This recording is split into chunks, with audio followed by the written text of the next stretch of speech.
God told the king of Israel not to have a lot of horses, wives, or silver and gold, not to rely on the powers that the worldly kings seek. That is why Joshua and David also cut the tendons of the horse's hind leg. It is the distinction between living in the world and relying on the power of the world, or living in the same world but relying on God.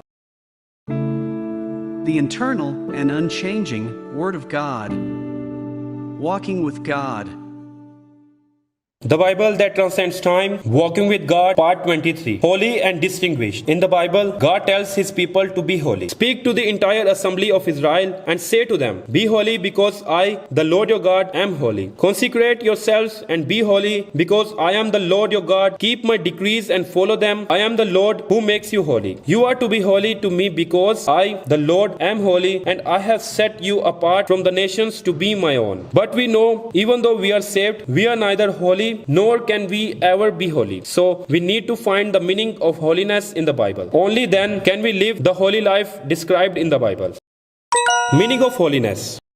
Holiness in the Bible is not a change of essence. The Bible declares the state before we were children of God as such. As for you, you were dead in your transgressions and sins, in which you used to live when you followed the ways of this world and of the ruler of the kingdom of the air, the Spirit who is now at work in those who are disobedient. All of us also lived among them at one time, gratifying the cravings of our sinful nature and following its desires and thoughts. Like the rest, we were by nature objects of wrath. But because of His great love for us, God, who is rich in mercy, made us alive with Christ even when we were dead in transgressions. It is by grace you have been saved. That's right. Of course, we were children of wrath by nature, who followed the way of the world and followed the lusts of the flesh. But because of God's love and His grace, we have been resurrected and saved with Jesus Christ. However, this is change of status, not a change of essence. After salvation, we undergo a change of character through the fruit of the Holy Spirit produced by the Holy Spirit, but a complete change of essence, a change of holiness,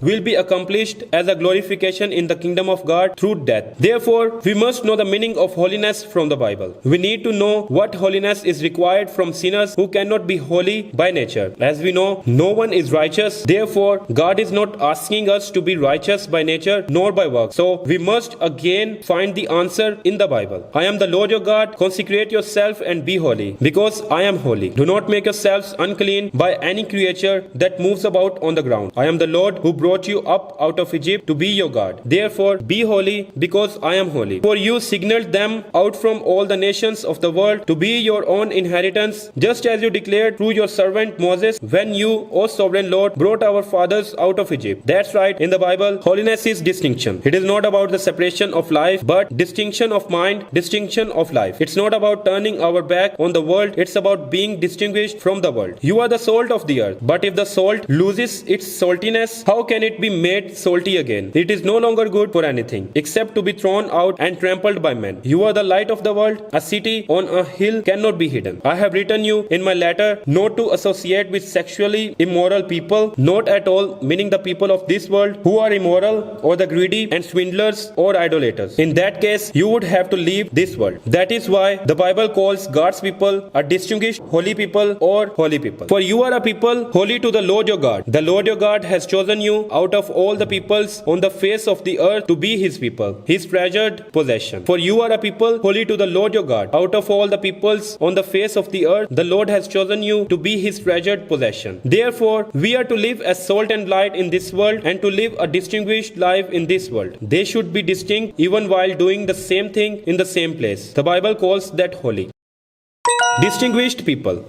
God separated Abraham from the life of Mesopotamia, the splendid Chaldean Ur region, and separated him into the land of Canaan. Abraham did not look for the wife of his only son Isaac from the daughters of the Canaanites, but distinguished them so that he could find them from Abraham's hometown and relatives. Isaac also told Jacob to be distinguished and not to take a wife from among the daughters of the Canaanites. Joseph also had Jacob and his companions who came down to Egypt to be distinguished from Egypt, which was the best place for exodus from Egypt and not the place that Pharaoh suggested. The Bible continues to reveal the distinction. From the fourth plague during the Exodus war, God distinguished God's people from the Egyptians, distinguished the domestic animals of the Israelites and the Egyptians, and distinguished God's people from other peoples. God gave His people edible and inedible food to distinguish them from what they eat in their lives. God gave the people of Israel various ways of living centering on the Ten Commandments to distinguish them from the way of life of the people of the world. The Israelites themselves did not change at all in Egypt, in the wilderness, or even in Canaan, but God commanded holiness by speaking of a distinction. Also, God speaks of a 7-day cycle that is different from the people of the world at the time, who moved in units of 1 day, 1 month, and 1 year, starting with the Sabbath, gave distinguished feasts such as Passover, Feast of Unleavened Bread, Feast of First Fruits, Feast of Trumpets, Day of Atonement, Feast of Tabernacles, and also commanded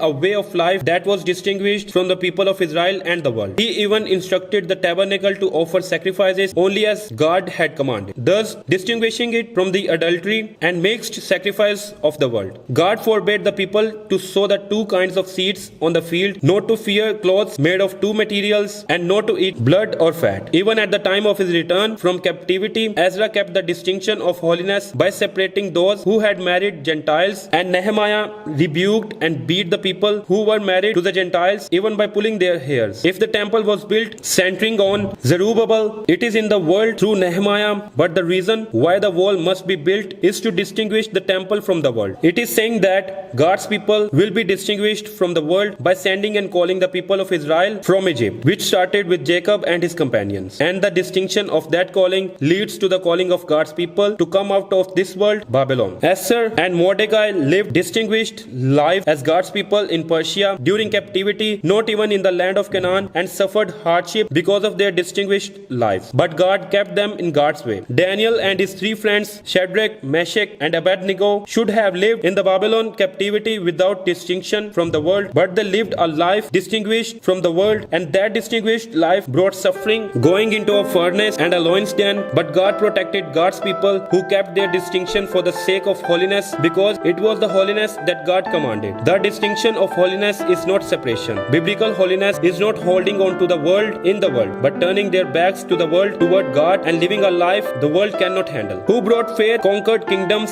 administered justice, and gained what was promised. Who shut the mouths of lions, quenched the fury of the flames, and escaped the edge of the sword, whose weakness was turned to strength, and who became powerful in battle and routed foreign armies. Women received back their dead, raised to life again. Others were tortured and refused to be released so that they might gain a better resurrection. Some faced jeers and flogging, while still others were chained and put in prison. They were sawed in 2. They were put to death by the sword. They went about in sheepskins and goatskins, destitute, persecuted, and mistreated. The world was not worthy of them. They wandered in deserts and mountains and in caves and holes in the ground. The Bible that transcends time, walking with God, continues.